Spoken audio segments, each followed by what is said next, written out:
तो आज का टॉपिक है प्रक्षेप्य गति। प्रक्षेप्य गति, प्रोजेक्टाइल मोशन।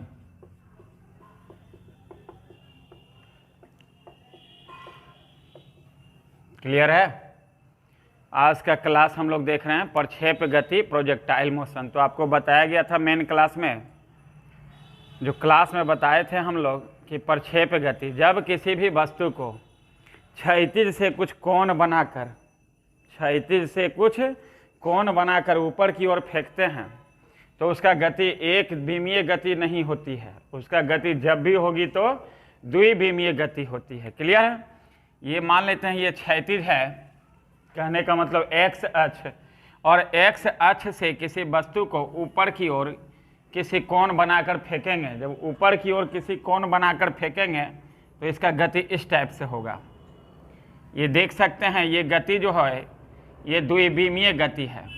क्लियर है? ये एक्स अक्ष हो गया और वस्तु को हम लोग इस तरह से फेंक रहे हैं, इस तरह से फेंक रहे हैं तो उसका गति क्या है? द्विविमीय। इसका गति का जो है कुछ कंपोनेंट एक्स अक्ष में भी है और कुछ वाई कंपोनेंट। ये जो गति हो रहा है ये दोनों अक्ष के अनुदिश हो रहा है, एक्स अक्ष के अनुदिश भी और वाई अक्ष के अनुदिश भी। ये मान लेते हैं कि थीटा कोण बनाकर हम लोग वस्तु को ऊपर की ओर फेंके हैं।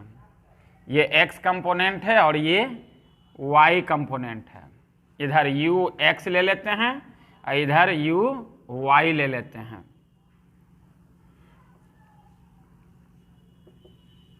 क्लियर है? ये एक्स कंपोनेंट और ये वाई कंपोनेंट। एक्स कंपोनेंट से देखिए, एक्स अक्ष से कितना कोण बनाकर हम लोग फेंक रहे हैं वस्तु को? थीटा कोण बनाकर। तो ये जब ऊपर की ओर जाएगा तो यहाँ पर अधिकतम ऊंचाई हो जाएगा। यहाँ तक देखिए हाइट बढ़ते जा रहा है और यहाँ के बाद फिर देखिए वो नीचे गिरना शुरू कर दिया और धरातल पर वो कुछ समय के बाद चला आएगा। तो जितना समय वो पिंड यानी कि प्रक्षेप्य हवा में रहता है, वायु में रहता है, उस समय को कहते हैं हम लोग, क्या कहते हैं? देखिएगा यहाँ से जा रहा है, ये पहले नंबर सबसे पहले देख लीजिए, इसमें वर्टिकल हाइट, ये वर्टिकल हाइट है यानी कि उच्चतम ऊंचाई है। सबसे पहले एक एक करके देखिएगा, ये अधिकतम ऊंचाई है, यहाँ तक गया है वस्तु और यहाँ के बाद फिर वो नीचे गिरना शुरू हो गया। क्लियर है? और यहाँ से लेके यहाँ तक ये जा रहा है, यहाँ से देखिए फेंके हैं और यहाँ पर जाके वो गिर गया है। तो ये जो दूरी है, जो क्षैतिज तल में जो दूरी है, इसको क्षैतिज परास कहते हैं। क्या कहते हैं?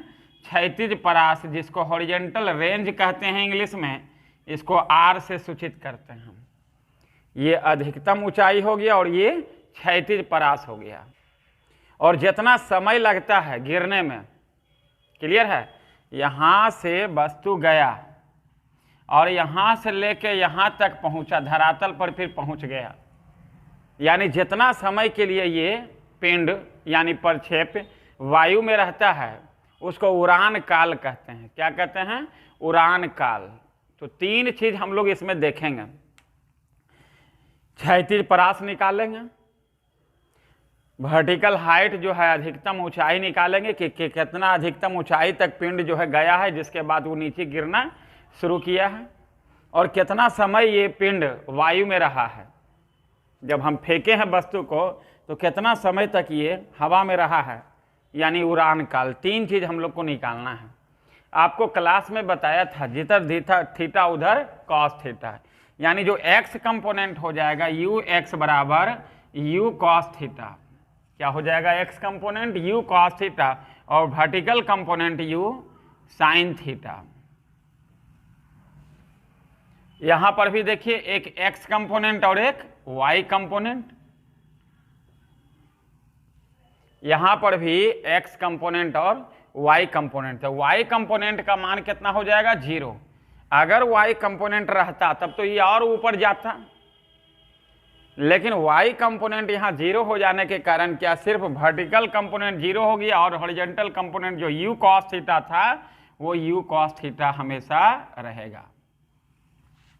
प्रक्षेप में हमेशा जो क्षैतिज घटक, वेग का जो क्षैतिज घटक है वो हमेशा कांस्टेंट होता है। अगर यहाँ पर पूछेंगे क्षैतिज घटक अगर u cos थीटा है तो यहाँ पर भी पूछेंगे क्षैतिज घटक u cos थीटा ही रहेगा, यहाँ भी पूछेंगे क्षैतिज घटक u cos थीटा ही रहेगा। पूरे प्रक्षेप गति में क्षैतिज घटक का मान, वेग के क्षैतिज घटक का मान जो है चेंज नहीं होता, वर्टिकल कंपोनेंट हमेशा चेंज होगा।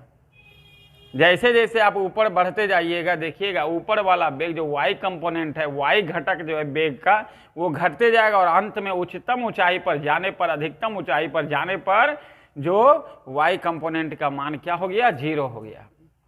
क्लियर है? जो अधिकतम ऊंचाई पर जैसे ही गया ऊर्ध्वाधर घटक का मान, वेग के ऊर्ध्वाधर घटक का मान कितना हो गया, 0 हो गया, लेकिन क्षैतिज घटक का मान हमेशा u cos थीटा ही रहेगा। क्लियर है? तो हम लोग इसमें देख रहे हैं कि जो जब किसी पिंड को क्षैतिज से कुछ कोण बनाकर फेंके हैं, ठीक है, तो ये दो x अक्ष और y अक्ष के बीच में गति कर रहा है, यानी दोनों अक्ष को ये क्रॉस कर रहा है, दोनों अक्ष के अनुदिश ये गति कर रहा है। तो इस तरह के गति को हम लोग कहेंगे प्रक्षेप गति। अगर पूछ दिया जाए कि प्रक्षेप गति एक बीमीय है या द्विबीमीय, तो द्विबीमीय होगा, स्वाभाविक है, क्योंकि x अक्ष और y अक्ष दोनों के बीचों बीच ये गति कर रहा है। क्लियर है? दोनों के बीचों बीच गति कर रहा है, दोनों अक्ष के अनुदिश ये गति कर रहा है। इस तरह की गति को हम लोग जैसे क्रिकेट बॉल ही फेंकते हैं, इस तरह से फेंकते हैं क्रिकेट बॉल, तो ये भी क्या है, द्विबीमीय गति है। क्लियर है? तो हम लोग का प्रक्षेप गति का अगर परिभाषा पूछ दिया जाए तो किसी पिंड का वैसा गति जब उसको क्षैतिज से कुछ कोण बनाकर फेंकते हैं तो ये दोनों अक्ष के अनुदिश गति करता है, x अक्ष और y अक्ष दोनों अक्ष के अनुदिश गति करता है। तो इस तरह की गति को हम लोग कहेंगे क्या, प्रक्षेप गति। और जिस पिंड को हम लोग फेंकते हैं उस पिंड को प्रक्षेप कहते हैं, यानी वैसा पिंड जो प्रक्षेप गति करता है।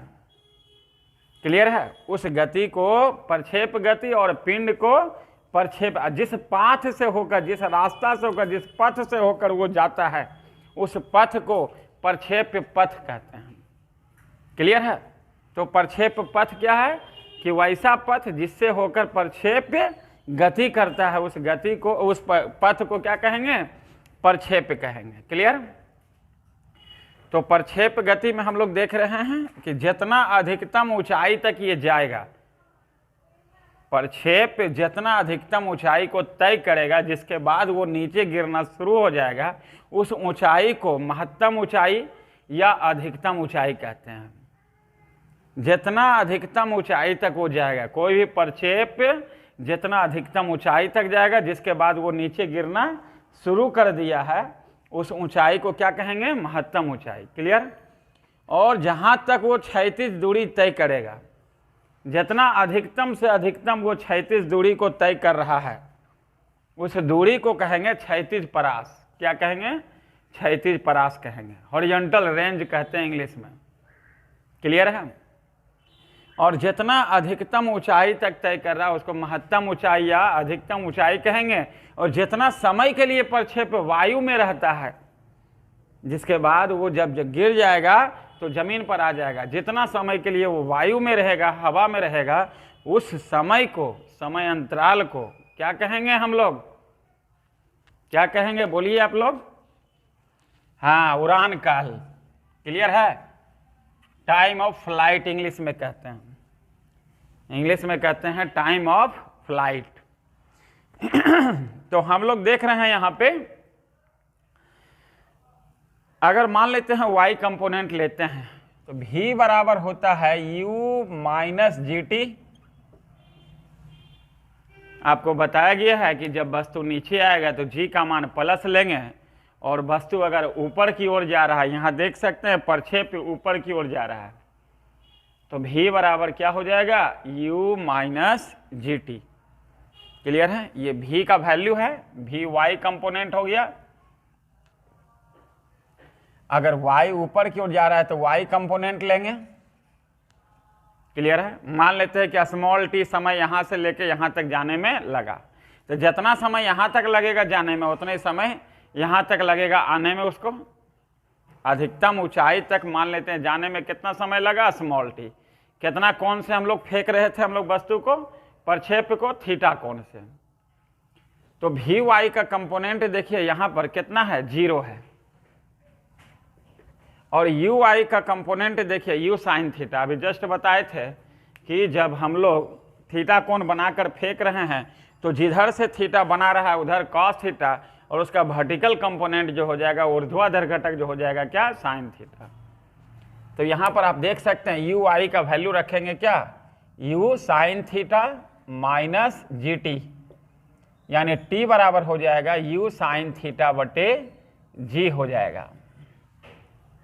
ये जो स्मॉल टी निकला है यहाँ से लेके यहाँ तक जाने में, प्रक्षेपण बिंदु से अधिकतम ऊंचाई तक जाने में स्मॉल टी हम लोग समय माने थे, तो ये स्मॉल टी का मान निकला है। हम लोग सिर्फ वर्टिकल कंपोनेंट ऊर्ध्वाधर घटक का कंसीडर कर रहे हैं। यहाँ पे v बराबर u minus G T, Y component ले रहे हैं इसलिए y यहाँ भी लिख दिए, यहाँ भी y लिख दिए हैं। स्मॉल टी यहाँ से लेके यहाँ तक का समय माने थे। प्रक्षेपण बिंदु से अधिकतम ऊंचाई तक समय कितना माने हैं, स्मॉल टी। और अभी जस्ट बता रहे थे कि जितना समय यहाँ तक जाने में लगेगा उतने समय वहाँ से नीचे आने में उसको लगेगा। तो टोटल समय हवा में कितना देर रहेगा, अगर यहाँ से यहाँ तक टी है तो यहाँ से यहाँ तक भी टी, यानी कि टोटल समय जो प्रक्षेप वायु में रहता है तो टोटल हो गया 2t। टोटल समय को क्या कहते हैं हम लोग, उड़ान काल। अगर उड़ान काल निकालना हो तो क्या हो जाएगा, 2t। स्मॉल टी यहाँ से लेके यहाँ तक, प्रक्षेपण बिंदु से अधिकतम ऊंचाई तक जाने में स्मॉल टी, और अधिकतम ऊंचाई से फिर जो है धरातल पर आने में स्मॉल टी। तो टोटल टाइम ऑफ फ्लाइट जो है, जितना देर के लिए प्रक्षेप हवा में है, टोटल क्या, टी और प्लस टी, यानी कि 2t। तो 2t, टी का वैल्यू, स्मॉल टी का वैल्यू देखिए आया हुआ है यहाँ पे u साइन थीटा बटे जी, u साइन थीटा बटे जी हो गया। ये आपका हो गया टाइम ऑफ फ्लाइट, यानी कि उड़ान काल का फॉर्मूला सिद्ध होके आया है। क्लियर है। हम लोग देखिए क्या किए हैं, प्रक्षेपण बिंदु से यहाँ उच्चतम ऊंचाई तक, अधिकतम ऊंचाई तक जाने में समय कितना माने हैं, स्मॉल टी। ठीक है। v बराबर होता है u माइनस जी टी। जब ऊपर की ओर आएगा तो माइनस में लेंगे, और नीचे आता तो u प्लस जी टी लेते। स्मॉल जी क्या है, गुरुत्वीय त्वरण, जिसका मान पृथ्वी के सतह पर कितना होता है, 9.8 मीटर पर सेकेंड स्क्वायर। तो वी वाई का वैल्यू देखिए अधिकतम ऊंचाई पर, अभी जस्ट बता रहे थे कि जाने पर जो ऊपर की ओर का वेग होता है, यानी ऊर्ध्वाधर घटक, वेग का ऊर्ध्वाधर घटक का मान कितना हो जाता है, 0 हो जाता है। तो वी वाई का मान 0 है, और यू आई का मान देखिए यहाँ पे यू साइन थीटा। तो वैल्यू पुट कर रहे हैं स्मॉल टी, टोटल समय निकालने के लिए टी या प्लस टी किए थे 2t, यानी कि उड़ान काल जो आ गया कैपिटल टी बराबर 2u साइन थीटा बटे जी। कोई दिक्कत यहाँ तक। अगर मान लिया जाए उड़ान काल के बाद आपको अधिकतम ऊंचाई ही निकालना रहे, अधिकतम ऊंचाई निकालना है, मान लिया जाए तो v स्क्वायर बराबर u square minus 2gh, v square बराबर u स्क्वायर माइनस 2gh होता है ना, प्लस 2gh होगा नीचे आएगा तब, और ऊपर जाएगा तो माइनस 2gh। तो ऊपर वाला कंपोनेंट ले रहे हैं, उसी तरह से vy और ui, v का भी कंपोनेंट ऊपर वाला लेंगे और u का भी कंपोनेंट ऊपर वाला लेंगे। और वी वाई का वैल्यू देखिए कितना दिया हुआ है, 0। अधिकतम ऊंचाई पर प्रक्षेप के ऊर्ध्वाधर घटक का मान 0 होता है, सिर्फ रहेगा क्षैतिज घटक का मान u cos थीटा। क्षैतिज घटक हमेशा कांस्टेंट रहता है through out the projectile motion. पूरे प्रक्षेप गति में वेग के क्षैतिज घटक का मान नहीं बदलता है। तो वी वाई का वैल्यू जब जीरो लेंगे तो जीरो का स्क्वायर और यू वाई का वैल्यू देखिए यू साइन थीटा है, वैल्यू पुट कर रहे हैं बोर्ड पे देखिएगा, स्क्वायर है -2gh, यानी कि h बराबर हो गया you square sine square theta बटे 2g। ये अधिकतम ऊंचाई का फॉर्मूला आया है। यहाँ पर हम लोग का आया था उड़ान काल का फॉर्मूला जो कि 2u साइन थीटा बटे g आया था, और ये अधिकतम ऊंचाई का फॉर्मूला ला रहे हैं। अधिकतम ऊंचाई का फॉर्मूला क्या है निकालने के लिए क्या किए, जो वर्टिकल कंपोनेंट जो ऊर्ध्वाधर घटक बेग कर लिए हैं, वी स्क्वायर बराबर U square -2gh, U Y V Y दोनों पुट कर दिए हैं। वी वाई का वैल्यू देखिए कितना दिया हुआ है, 0 दिया हुआ है, तो 0 का स्क्वायर। यू वाई का वैल्यू देखिए कितना दिया हुआ है, यू साइन थीटा, क्षैतिज घटक था यू कॉस थीटा, और ऊर्ध्वाधर घटक क्या था यू साइन थीटा, उसका स्क्वायर किए हैं -2gh। h का वैल्यू क्या हो गया you square sine square theta बटे 2g। ये आपका आ गया क्या अधिकतम ऊंचाई का फॉर्मूला। कहीं कोई दिक्कत? वीडियो को थोड़ा स्पीड में बना रहे हैं, एक्चुअली क्या है कि लाइव क्लास ले रहे हैं और क्या कहते हैं रिवीजन क्लास है, ये मेन क्लास आपका क्लास में बताया गया है। आप लोग कंसंट्रेट होके ये सारा टॉपिक जो भी बताया गया है रोज़ चल रहा है लाइव 6:30 से 11th क्लास का और 12th का 7 बजे से, तो आप लोग डेली लाइव किया कीजिए, क्योंकि एग्ज़ाम की बात है, आगे आप लोग कंपटीशन भी फेस करोगे। और नया सेकेंड ईयर का भी बैच स्टार्ट होने वाला है जो कि 13 दिसंबर से है, 6 दिसंबर से उसका एडमिशन भी स्टार्ट हो जाएगा। तो मेरा ये कहना है कि अगर क्षैतिज परास अगर निकालना है तब क्या करेंगे, ये तो दूरी बराबर चाल गुने समय भी तो पढ़े होंगे, दूरी बराबर पढ़े होंगे आप लोग चाल गुने समय पढ़े हैं ना। दूरी बराबर क्या पढ़े हैं, चाल गुने समय। तो दूरी यहाँ जो क्षैतिज वाला ले रहे हैं कितना है, क्षैतिज परास को हॉरिजॉन्टल रेंज को हम लोग कैपिटल R से सूचित करते हैं, और जब इधर वाला ले रहे हैं तो इधर का चाल कितना है यहाँ पर u cos theta, u cos theta. और टोटल यहाँ से यहाँ तक जो समय लगा था जिसको उड़ान काल कहे थे कैपिटल T, और कैपिटल T का भी मान आया था 2u साइन थीटा बटे g। अभी तुरंत सिद्ध करके लाए थे 2u साइन थीटा बटे g। आप इसको इस तरह से भी लिख सकते हैं r बराबर यू स्क्वायर, यू यहाँ भी है यू यहाँ भी है, तो you square 2 sine theta into cos theta बटे जी। क्लियर है? और 2 sine theta into cos theta बराबर होता है साइन 2 थीटा, नहीं साइन 2a बराबर 2 sign A into cos A, आप लोग 10th में भी पढ़े होंगे। तो इसका वैल्यू आ जाएगा r बराबर जो आ जाएगा यू स्क्वायर साइन 2 थीटा बटे जी। ये आपका क्षैतिज परास का फॉर्मूला आ जाएगा। कहीं कोई दिक्कत?